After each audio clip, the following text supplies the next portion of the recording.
أعوذ بالله من الشيطان الرجيم. بسم الله الرحمن الرحيم. قد نرى تقلب وجهك في السماء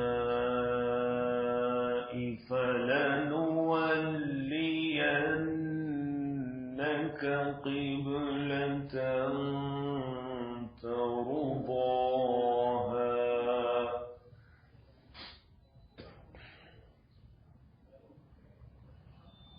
فول وجهك شطر المسجد الحرام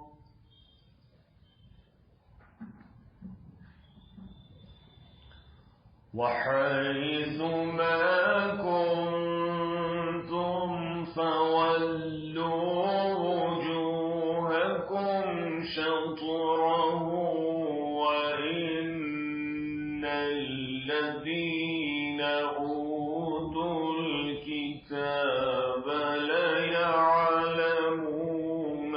أنه الحق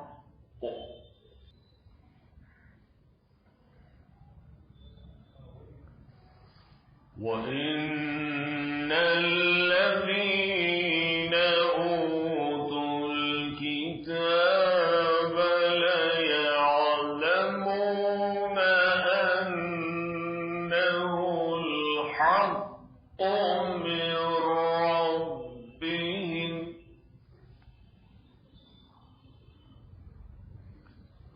وما الله بغافل عما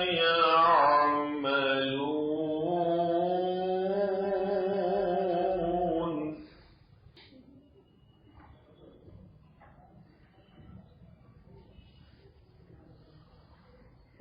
ولئن أتيت الذين أوتوا الكتاب بكل آية ما تبعوا قبلتك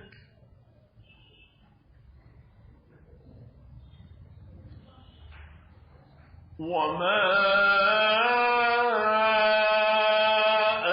أنت بتابع قبلتهم وما بعضهم بتابع قبلة بعض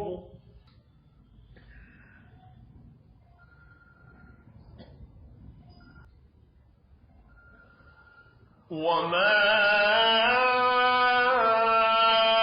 أنت بتابع قبلتهم وما بعضهم بتابع قبلة بعض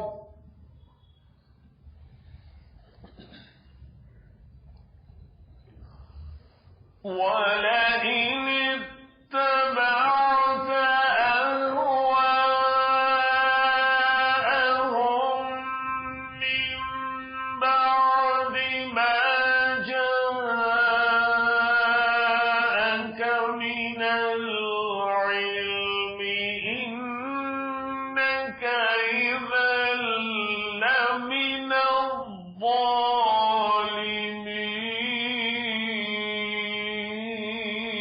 الظالمين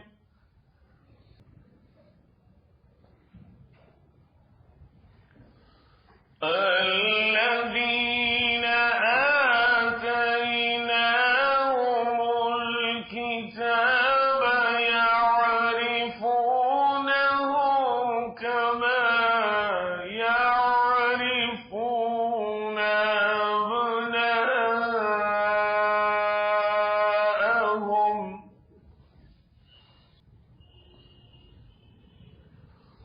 وَإِنَّ فَرِيقًا مِّنْهُمْ لَيَكْتُمُونَ الْحَقَّ وَهُمْ يَعْلَمُونَ.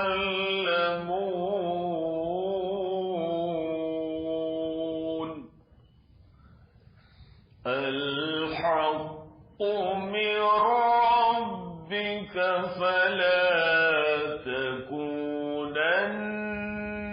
مِنَ الْمُمْتَرِينَ.